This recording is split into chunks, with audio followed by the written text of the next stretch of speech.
आप सभी को मेरा नमस्कार। आज की कहानी में हम एक था राजा के अंतर्गत जो कहानी सुनेंगे उस कहानी का शीर्षक है पांचवा सवार। चलिए शुरू करते हैं। पांचवा सवार। एक था राजा, उसे अपनी प्रजा की सुरक्षा का बहुत ध्यान था।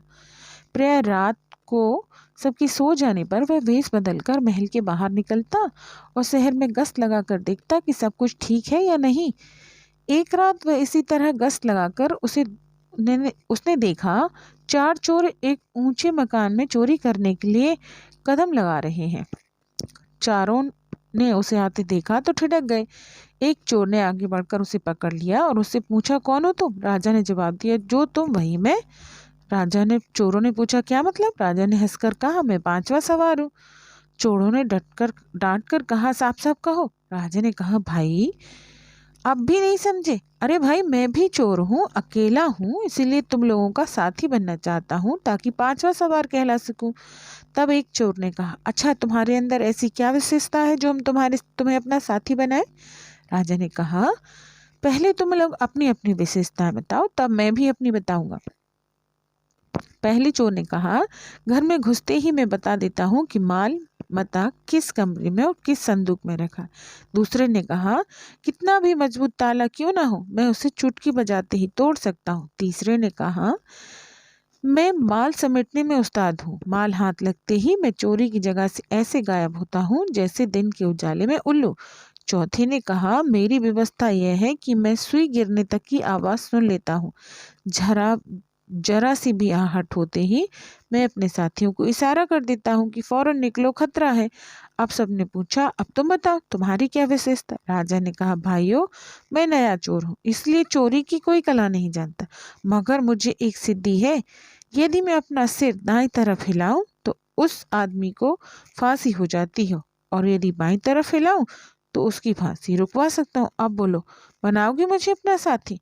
चोरों ने आपस में सोच विचार किया, तब बोले, भाई तुम तो बड़े काम के आदमी हो, तुम तो हमारी जिंदगी बचा सकते हो, तुम तो हमारे साथी बन जाओ, तुमसे बड़ी मदद मिलेगी। चोरों ने आपस में सोच विचार किया। एक शर्त है, राजा ने कहा। क्या? चोरों ने पूछा।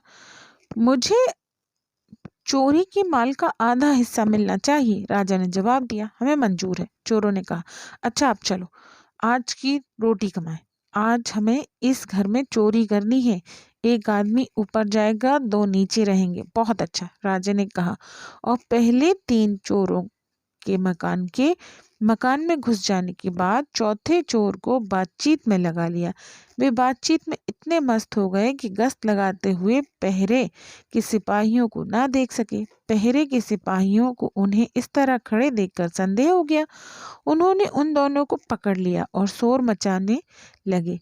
शोर से घर के लोग जाग गए। बाकी 3 चोर भी पकड़ लिए गए। पहरे के सिपाहियों ने प्रकाश में वेश बदले हुए राजा को पहचान लिया, मगर उन्होंने चोरों के सामने कुछ नहीं जतलाया। राजा ने दाईं तरफ सिर हिलाया। सिपाही ने यह संकेत समझ लिया कि चोरों को यह कहकर धकेलते हुए ले चलो कि कल तुम्हें फांसी दी जाएगी।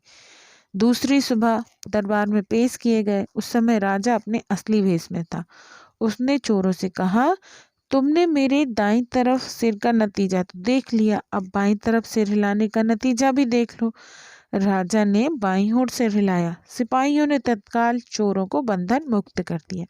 राजा ने चोरों से कहा, अब तुम जा सकते हो, किंतु जाने से पहले तुम्हें एक प्रतिज्ञा करनी होगी कि अब से तुम ईमानदार और मेहनती आदमी की तरह जिंदगी बसर करोगे। चोरों पर राजा की बात का बड़ा प्रभाव पड़ा। उन्होंने राजा को वचन दिया कि वे अब कभी चोरी नहीं करेंगे। ये था हमारा 5वें सवार कहानी का शीर्षक। आपको कैसे लगा ये कहानी बताइएगा जरूर। मिलते हैं एक था राजा के अंतर्गत किसी दूसरी कहानी में।